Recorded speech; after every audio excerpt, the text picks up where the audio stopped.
Director John Carpenter has never been one of those filmmakers who conforms to the norm, especially when it comes to his films. He's always been an outsider. One thing I like about Carpenter, he makes films the way he wants to make them, regardless of studio interference. His films have generated a cult audience, and each have their own unique style, especially his films in the 1980s.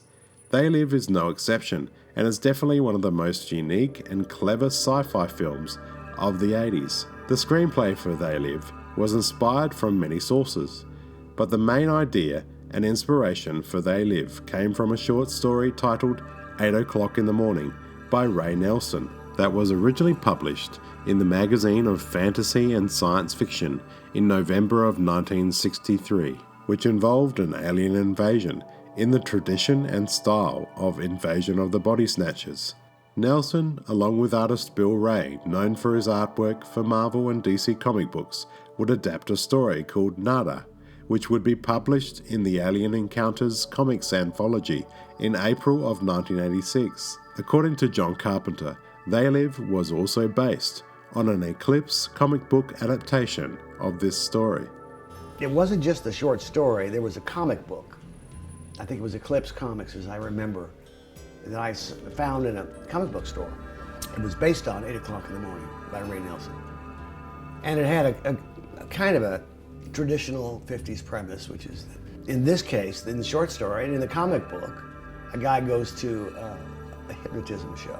And the guy on the stage says, "Wake up," and our hero does, and realizes that in addition to human beings, the world is populated with these creatures.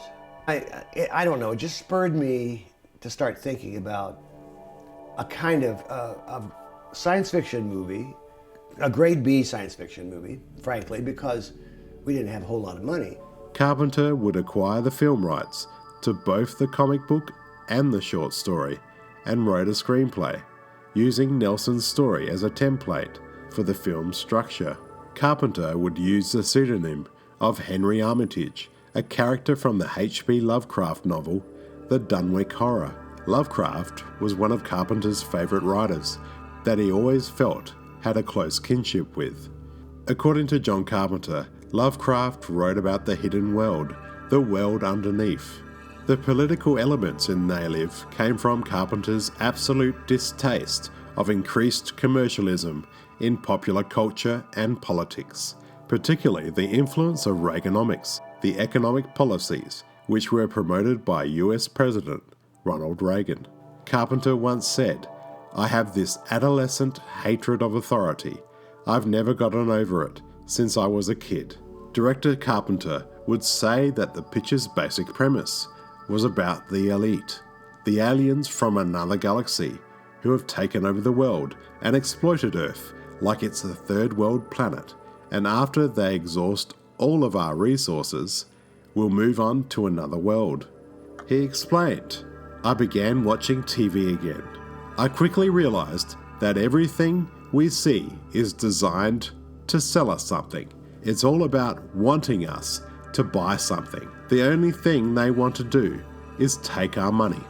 The main character, a drifter played by WWF wrestling legend Rowdy Piper, is looking for work in the city. After he finds a box of sunglasses and puts them on, the truth is revealed.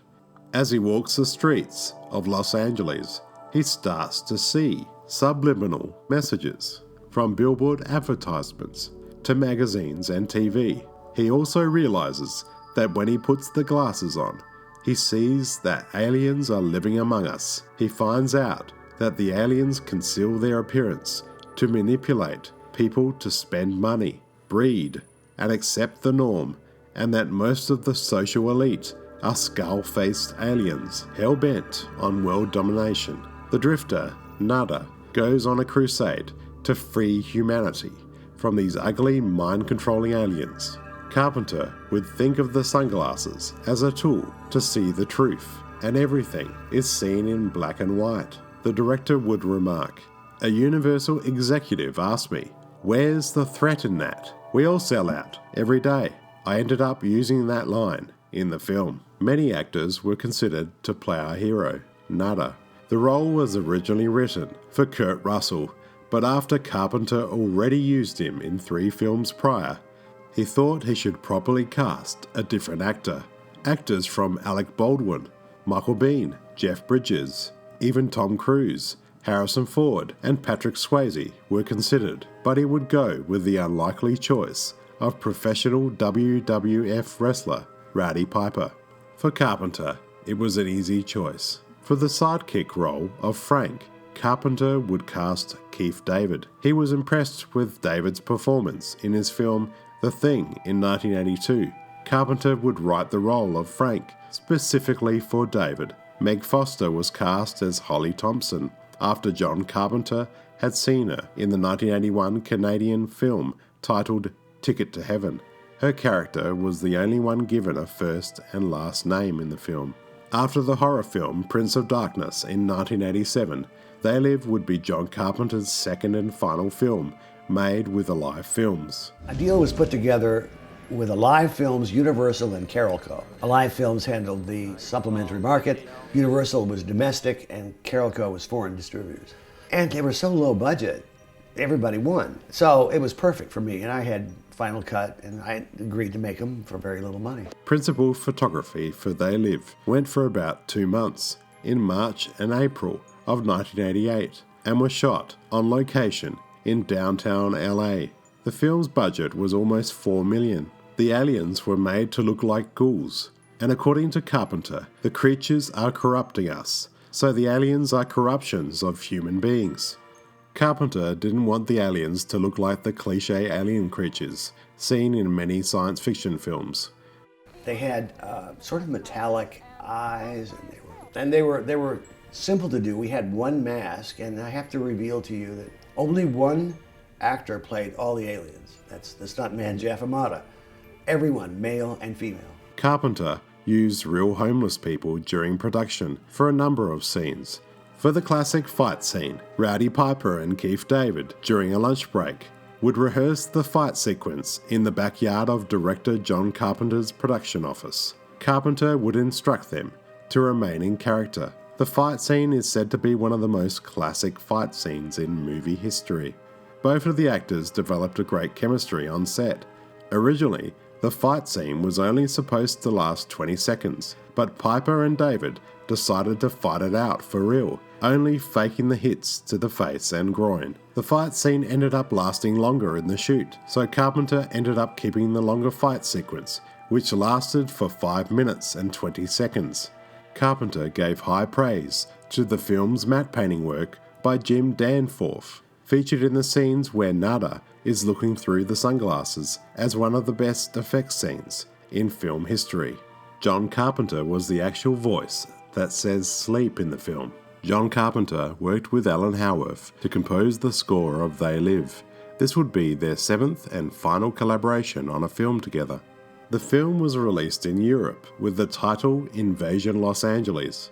The film was originally scheduled to be released on October the 21st of 1988, but was moved to November the 4th to avoid being released with Halloween 4, The Return of Michael Myers.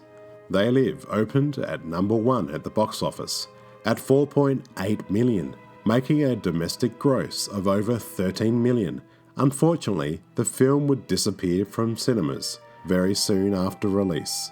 This film and Alien Nation were the 2 major Hollywood studio science fiction films released that same year of 1988 that featured alien characters that assimilate into modern-day society on Earth.